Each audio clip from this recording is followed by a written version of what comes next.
as this Zero Hedge article says, housing starts collapse continues. Worst annual drop since 2011. And as the article goes into, well, this should steal the jam out of the Green Shoot Brigade's donut. Housing starts and permits unexpectedly tumbled in March. Housing starts fell 0.3% month over month against expectations of a 5.4% rebound. And to make matters worse, February's 8.7% plunge was revised down to a shocking 12% collapse. And you can see the chart here. And then here comes another chart. This is the weakest level of housing starts since May 2017 and a biggest year-over-year drop since 2011, suggesting builders remain wary even as lower mortgage rates and steady wage gains offer support to consumers. And the collapse was broad-based. Northeast, negative 28.3% year over year. Midwest, negative 28% year over year. South, minus 4.1% year over year. West, minus 19.5% year over year. Both multi and single family starts dropped, with the latter at its lowest since September 2016. Permits were just as ugly, dropping 1.7% month over month against expectations of a 0.7% rise. And like starts, February's data was downwardly revised from negative 1.6% to negative 2.05% month over month. And here's another chart showing housing permits, single and multifamily rental units.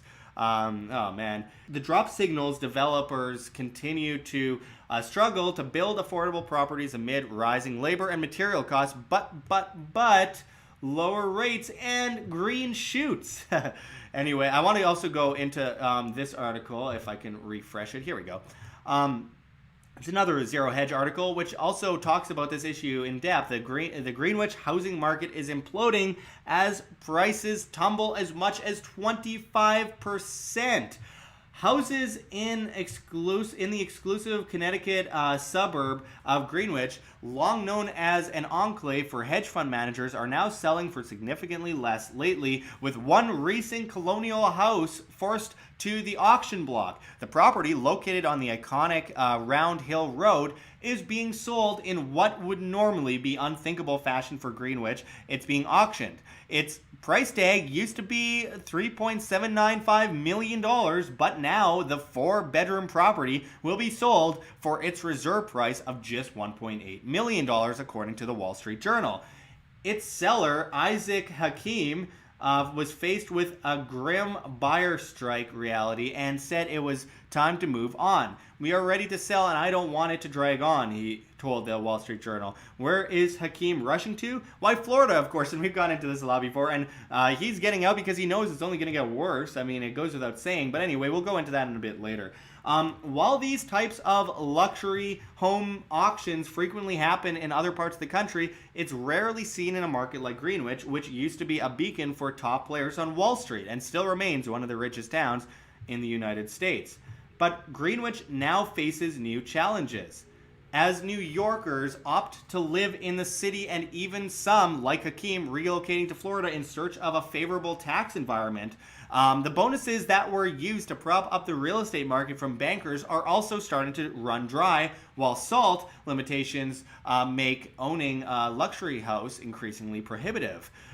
This has forced a sharp repricing of the local real estate market, as sellers are starting to accept less, and owners that paid top dollar for their homes in the 2000s are embracing the need to make concessions if they want to sell. There were 45 properties in Greenwich priced at more than $5 million that had their prices reduced by 10% or more in the 12 months between April 2018 and March 2019. Attorney Frank J. Gilbride II said one of his clients recently sold his home for $11.18 million after buying it for $14.7 million in 2007. He said, "We're finding that the larger backcountry homes have not been selling recently because the new buyers don't want to maintain 10 acres of grass. a lot of sellers are taking haircuts of $1 million or more just to move on. And there's so much to go into here, so I'm just going to start breaking it down. So first of all, I want to mention that and we'll get into the housing bubble in a moment, but the whole area around Connecticut, and I mean throughout the country, California as well, oh man, everywhere you go, Washington State, everywhere. There is a massive bubble brewing, but also the centralization on the economy and the regulations and the taxes add up. The price of living with the inflation rising at the printing of currency at the Federal Reserve. The true inflation stats being around 11%, according to Shadow Stats, based on the 1980 standard, is making things unaffordable. So paying to water that lawn is getting more unaffordable. Also, the taxes and the regulations on top of that, and then renter laws, which are really hurting people that are renting out their property to other people. That's a huge problem, and it's creating slumlords. And it's all just this government intervention, but then at the same time, governments and banks are hand in hand, aren't they? And we see massive bubbles propped up throughout the United States and elsewhere, everywhere in the world, because you know why?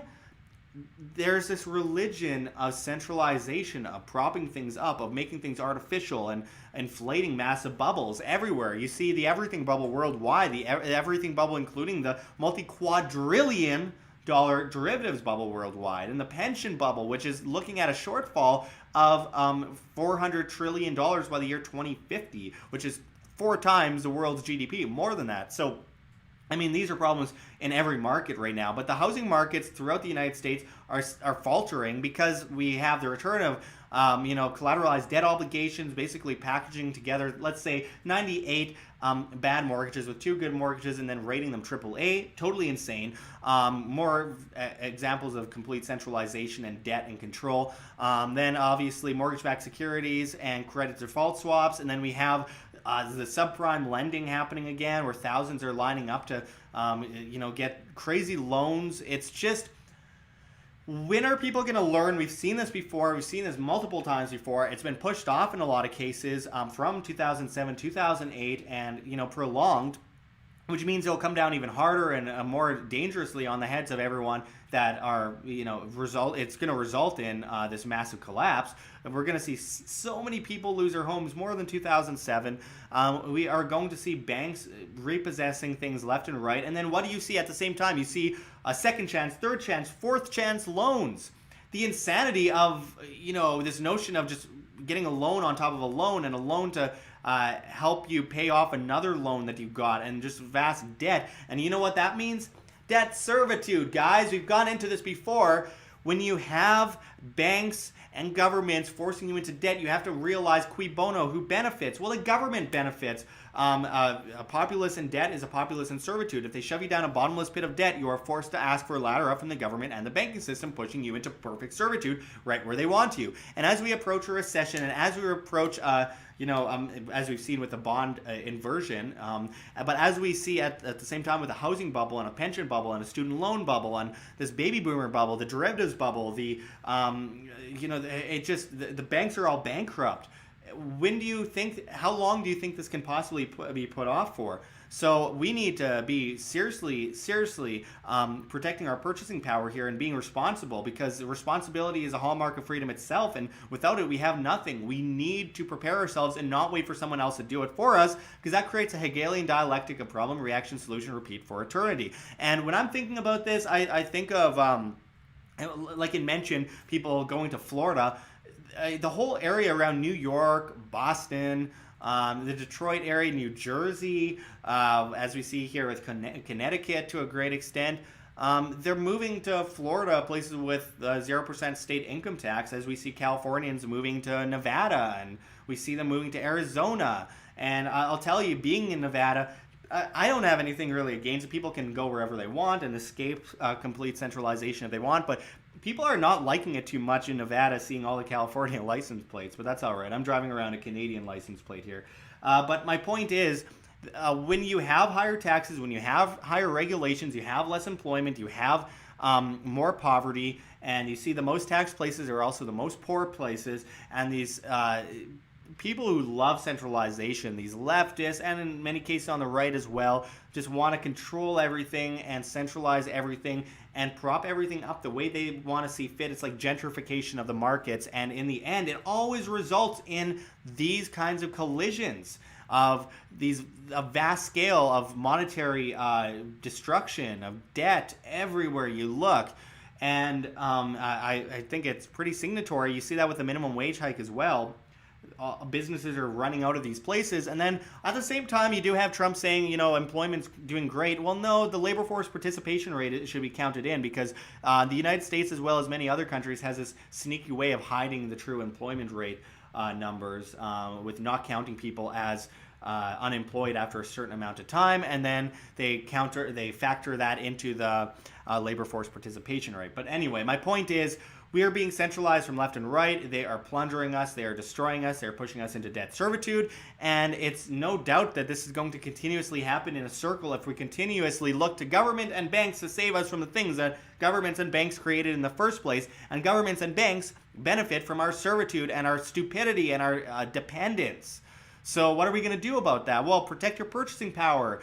In my opinion, not investment advice, but gold and silver as wealth insurance, as it has been throughout history. But that isn't even an investment anyway. Again, that's wealth insurance. There's a difference between investing in gold and silver and insuring your purchasing power. But also on top of that, we have properly decentralized, fundamentally useful cryptocurrencies. There's a few of them, not a lot of them, because most are not very good. But the ones that are truly competitive and innovative and changing the world, and are censorship proof and are mostly the privacy oriented ones are great too. We can avoid and escape this system completely with the combination of that technology and, of course, gold and silver as well, and diversification of wealth, as people have mentioned here on this channel before. I mean, it's almost just as bad to own only gold and silver as it is to own no gold and silver. You need to diversify. Don't put all your eggs in one basket. And this is all my opinion, again, not investment advice. Laws are stupid regarding talking about this stuff, because they don't want you to know these truths. They don't want you to study money. They don't want you to understand money, because if you understand money, you have control over your money. And if you have control over your money, you have control over yourself. And the establishment would much rather you think it's all boring and confusing and push it away and then get controlled and led to the slaughter.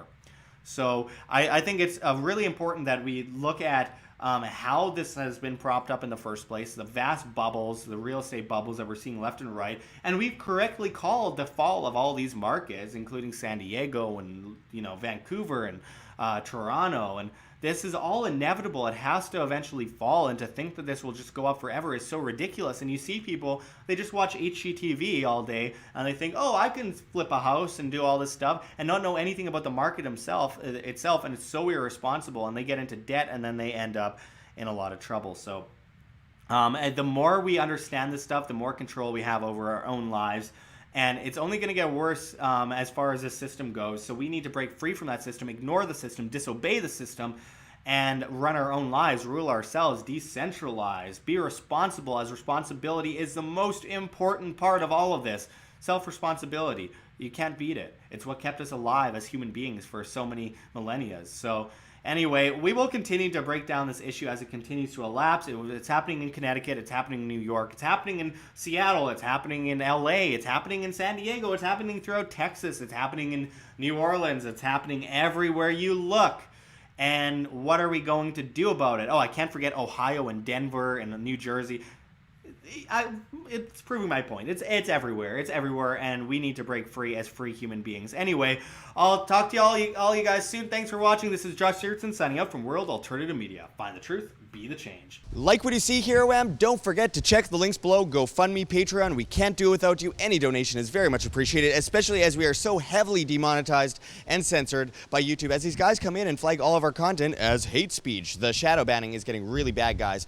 Also, check our Bitcoin address right here on the screen or in the description below. We really appreciate it. And of course, check us out at the Red Pill Expo 2019. Of course, the great G. Edward Griffin and so many many other incredible speakers will be there. Our link for that is below as well. And we cannot forget Mike Maloney's goldsilver.com, which you can also find in the description. One of the greatest market and monetary historians out there. We really encourage everyone to check that out. But until next time, this is Josh Sigurdson signing out from World Alternative Media. Find the truth, be the change.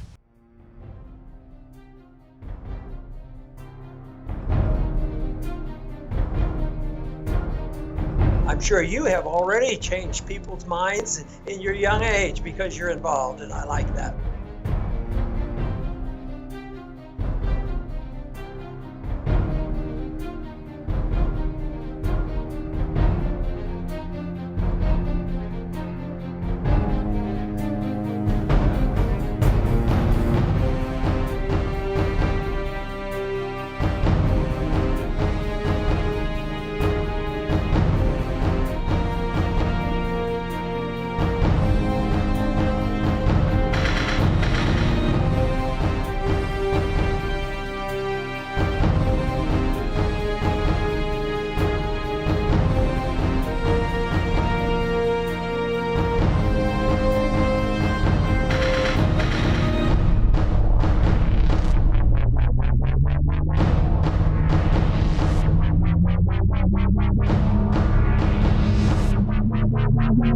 Thank you.